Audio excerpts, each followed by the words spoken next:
Israel ने Iran की nuclear power बनने का सपना तोड़ दिया। 26 अक्टूबर को इजरायली हमले में ईरान का सीक्रेट न्यूक्लियर रिसर्च सेंटर तबाह हो गया। ईरान की परमाणु बम बनाने की क्षमता पर रोक लग गई है, ये हम कह रहे हैं क्योंकि 26 अक्टूबर 2024 को ईरान पर इजरायल के हमले की तस्वीरें सामने आ गई। 26 अक्टूबर रात लगभग 3 बजे ईरान की राजधानी तेहरान में जोरदार धमाका होता है और एक के बाद एक, सेकंड, मिनट नहीं, लगातार 3 घंटे तक ईरान में धमाकों की गूंज सुनाई देती है।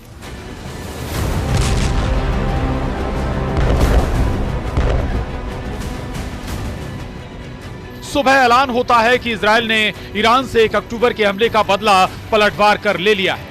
खबर छपती है कि हमले में ईरान के 4 सैनिक मारे गए।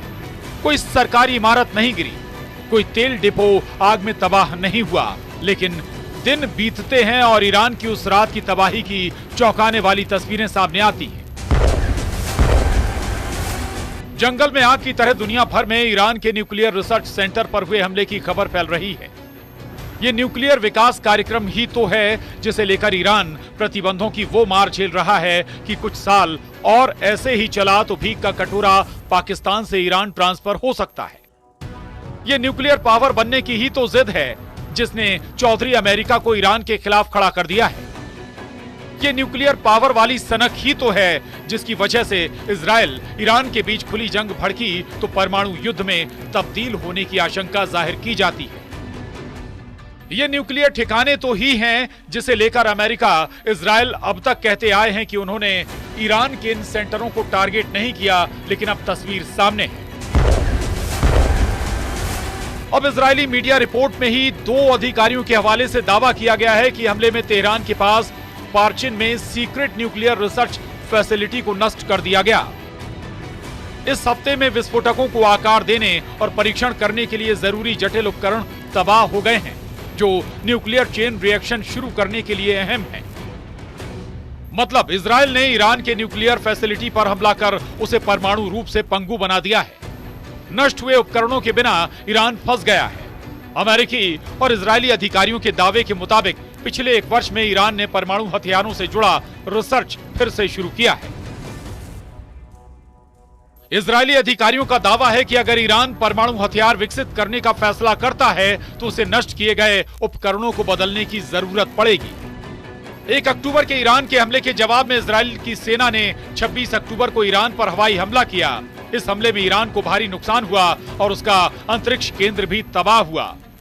इजरायली हवाई हमले में 4 ईरानी सैनिकों की मौत होने का दावा किया गया। हमले में ईरान की मिसाइल निर्माण इकाइयों को भी नुकसान हुआ। हालांकि ईरान ने हमले से होने वाले नुकसान को मामूली बताया। अमेरिका ने इजरायल के हवाई हमले को आत्मरक्षा करार दिया और जवाबी कार्रवाई के लिए ईरान को धमकी दी। धमकी ईरान को अमेरिका ने भी दी कि ईरान ने इजरायल के खिलाफ पलटवार किया तो गंभीर अंजाम भुगतने होंगे। सुप्रीम लीडर अली खामनेई तब से लेकर अब तक खून का घूंट पीकर खामोशी अख्तियार किए हुए हैं, लेकिन क्या ईरान हमेशा के लिए खामोश हो गया है? इस सवाल का जवाब जानना बहुत जरूरी है। अंतर्राष्ट्रीय परमाणु ऊर्जा एजेंसी यानी IAEA के प्रमुख राफेल ग्रोसी ने ईरान के 2 बड़े परमाणु केंद्रों का दौरा किया है। ये इसलिए क्योंकि ईरान ने ट्रंप की जीत के बाद अपने ऊपर लगे प्रतिबंधों में ढील के लिए न्यूक्लियर प्रोग्राम पर समझौता करने की मंशा जताई है। IAEA दुनिया भर के परमाणु प्रोग्रामों पर नजर रखती है। ईरान के परमाणु प्रोग्राम को लेकर इजरायल, अमेरिका के साथ साथ कई पश्चिमी देश आपत्ति जता चुके हैं। डोनाल्ड ट्रंप की वापसी से ईरान को डर है कि वो परमाणु प्रोग्राम की आड़ में उसके ऊपर और कड़े प्रतिबंध लगाएंगे। ग्रोसी ने ईरान के नतांज और फोर्दो में न्यूक्लियर साइट्स का दौरा किया। फरवरी 2023 में फोर्दो साइट यूरेनियम प्रोडक्शन के कारण तनाव की मुख्य वजह बनी थी।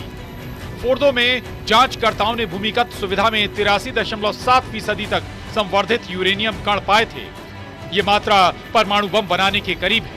ईरान की दलील है कि उसने 2 वर्ष पहले फोर्दो में 60% तक यूरेनियम संवर्धन शुरू किया था, जबकि कई रिपोर्ट्स के मुताबिक ईरान का न्यूक्लियर प्रोग्राम परमाणु बम बनाने के 90% संवर्धन के बेहद करीब है।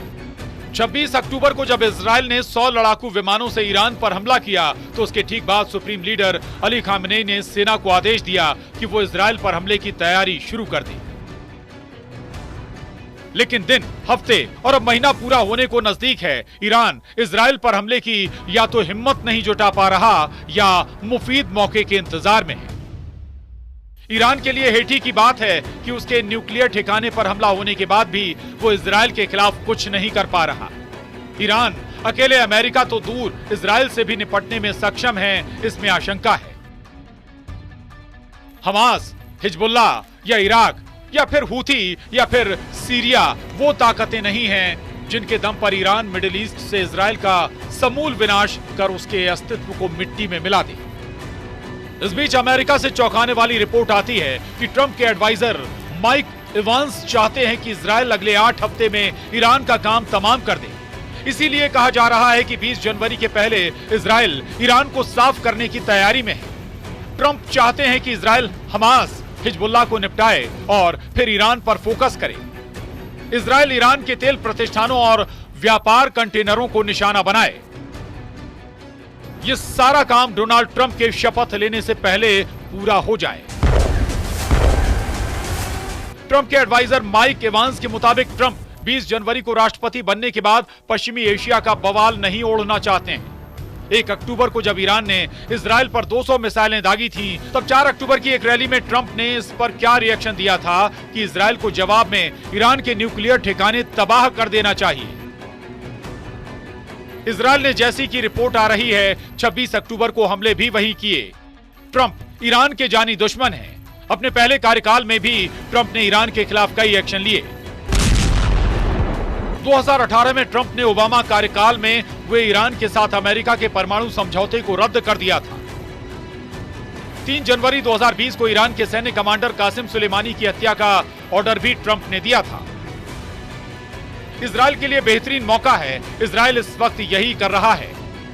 इजराइल की सेना गाजा से लेकर लेबनान तक हमले भीषण कर रही है। एक दिन में अटैक की संख्या पहले के मुकाबले काफी बढ़ चुकी है। ऐसा इसलिए है क्योंकि नेतन्याहू को लगता है कि ट्रंप जब राष्ट्रपति पद की कुर्सी संभालेंगे तब उन्हें हमास से लेकर हिजबुल्लाह, हूथी और ईरान तक सभी दुश्मनों पर अटैक की खुली छूट मिलेगी।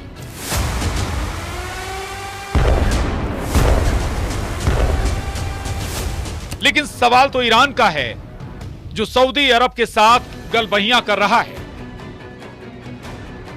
चीन से दोस्ती का नया अध्याय आरंभ कर रहा है, लेकिन अपने ही देश के भीतर अपने सीक्रेट परमाणु अड्डे पर हमला हो जाता है तो धमकी देने के अलावा कुछ नहीं कर पाता।